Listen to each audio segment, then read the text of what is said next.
हंस गवन करते नहीं मान सरोवर छाड़े, और कौवे उड़ उड़ जाते हैं ये खाते मांसाहारे। हंस दशा तो साधु है ये सरोवर है सत्संग, मुक्ता हलबाणी चुगे फिर चढ़त नवेला रंग। दरस परस नहीं अंतरा रोमी वस्त्र बीच, पारस लोहा एक डिग वही पलटे नहीं अभीच।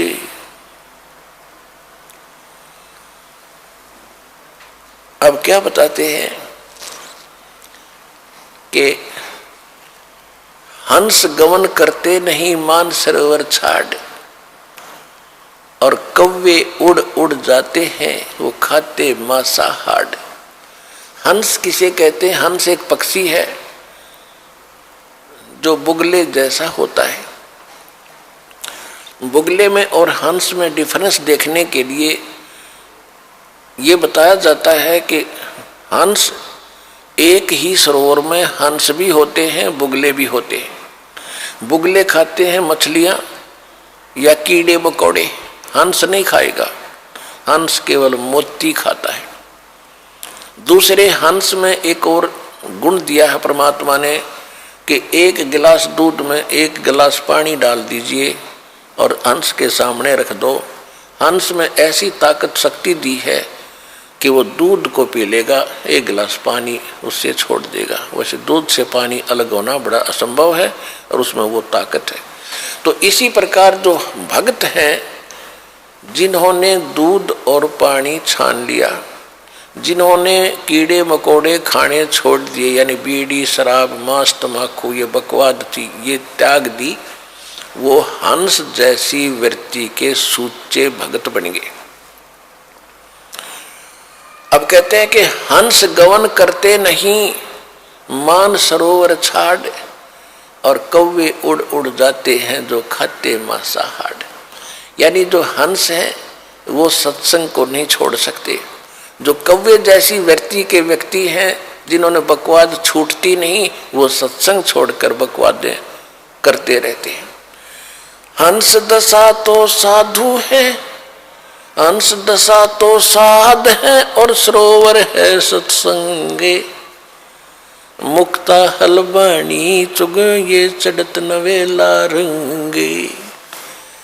अब उन हंसों के लिए ये सत्संग रूपी सरोवर है, और ये साधु आत्मा ये है हंस। हंस दशा तो साध है और सरोवर है सत्संग, और यहाँ ये परमात्मा की अमृतवाणी रूपी मोती खा रहे हैं।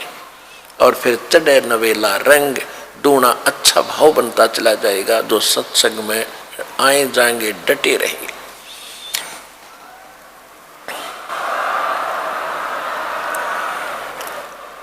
और हंस गवन करते नहीं, हंस गवन हंस नहीं जाते मान सरोवर छाड़े, ये कौवे उड़ उड़ जाते हैं वो खाते मांसाहार। तो जो पुण्यात्मा परमात्मा के चरणों में आगे ज्ञान समझ लिया, फिर संसारिक कार्यों में उनकी रुचि नहीं रहेगी। कौन से कार्य? जो कुरीतियां हैं, विवाह शादी में बकवाद नाचना गाना, दहेज देकर अपनी फोकट में बनाना, फिर कर्जे में दबा रहना, ये इस तरह की बकवादें, शराब मांस तम्बाकू और इन राजनीति में धक्के खाना, ये हंस नहीं करेंगे, भक्त नहीं कर सकता। वो तो कौवे जैसे लोग हैं जिनको वृत्ति ही गलत है, वो ही सत्संग छोड़ के इन बकवादों में जाते हैं। अब फिर क्या बताते हैं? द्वार धनी के पड़ा रहे और धक्के धनी के खावे, 100 काल झकझोल ही पर द्वार छोड़ ना जावे। इस मार्ग में सफल होने का एक फार्मूला बताया है कि जब ज्ञान हो जाता है, परम संत की पहचान हो जाती है, कहते हैं द्वार धनी के पड़ा रहे और धक्के धनी के खावे। आवे और जावे भगवान के चरणों में, और चाहे कितने ही आपत्ति आप पर काल देवे, जैसे संसारिक, क्योंकि आपने नाम ले लिया, अब धीरे धीरे आपका सब संकट दूर होने लगेंगे। तो आप ऐसा महसूस करोगे कि जैसे कोई आपत्ति आ गई नाम लेने से। नहीं, आपत्ति तक टल रही है आपकी। अगर नाम ना ले रखा होता तो जान जानी थी।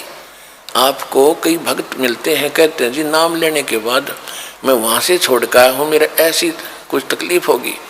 भले आदमी, वहाँ से तो नरक था, सीधा काल था, वो तेरी जान जानी थी। यहाँ आने के बाद तो तेरी जान बच गई छोटे मोटे इस दुख थे। तो क्या कहते हैं कि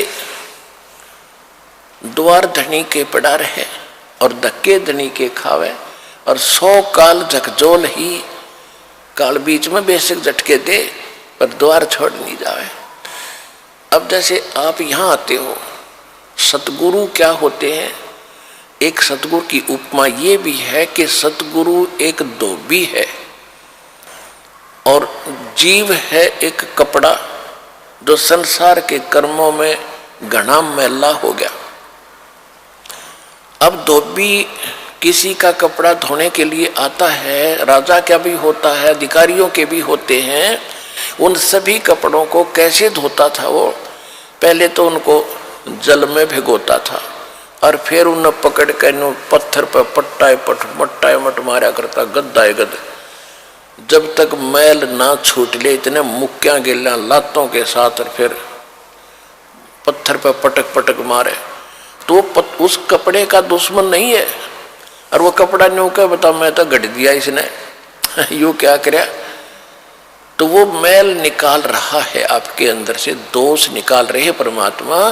परमात्मा की शरण में आने के बाद छोटी मोटी कोई हरकत होती है तो गॉड गिवन समझना कि आपको पटका जा रहा है उस धोबी के गांठ की तरह।